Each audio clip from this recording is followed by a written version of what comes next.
But I'm a fan of great basketball and great basketball players. So outside of being the opposing coach, it was actually pretty cool to watch Jada tonight. I thought she had a phenomenal game. It is exactly what we expected to happen after we won at home, that we would come in here and this is the energy we would get. I really wish that experience was something you could teach. But for the young kids that I have on my team, no matter how much you try to prepare them for this environment, try to prepare for the intensity and just flat out the desperation of a team that's lost 5 straight, until you feel it, you just don't know what it is. So I thought Iowa State played great, and I thought we had moments where we looked good, but we just couldn't sustain it. So. When did you realize Jada Williams was going to have a big night? In the first half, and I'm going to tell you, we tried to do something about it. But we went from having an original game plan at our place to playing off of her and allowing her to shoot threes to now trying to get our team to go trap her every time she takes more than 2 or 3 dribbles. And to be frank, we didn't practice that. So we're trying to change the game plan during the middle of the game. And we just didn't do a good job. Now, I think that we should be able to do a good job. I think that we maybe will do a better job in the future. But again, I have some 18-year-olds on my team that, don't really believe fat meat is greasy until, they get in the mix of it. So it's just a growth situation for us, I believe. What changed from that last game to this one outside of just Jada? Or was that the biggest thing?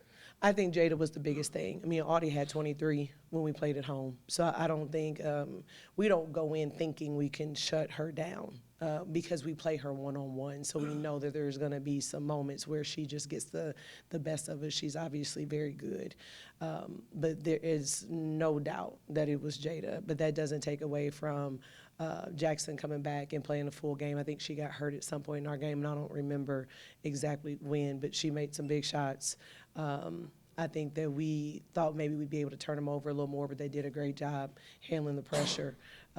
So I think it's overall clearly a team win, and that they all did great. But Jada's undoubtedly, the biggest factor in the difference in the first time we played them and tonight.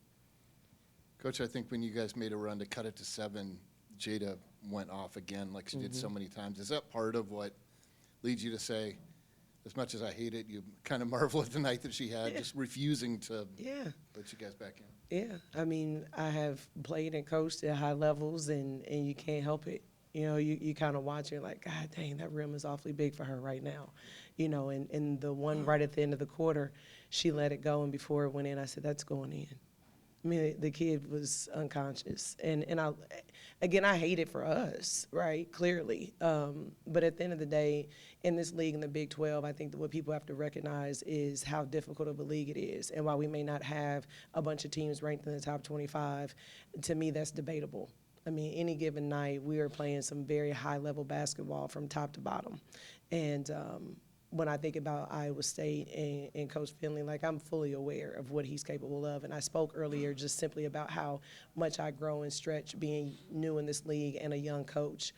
Every time we play somebody and it turns into strategy and a chess game, that there's just room for improvement for everybody, me included. And that's what I'll tell my team when we get in the locker room, is that we all just have to be better.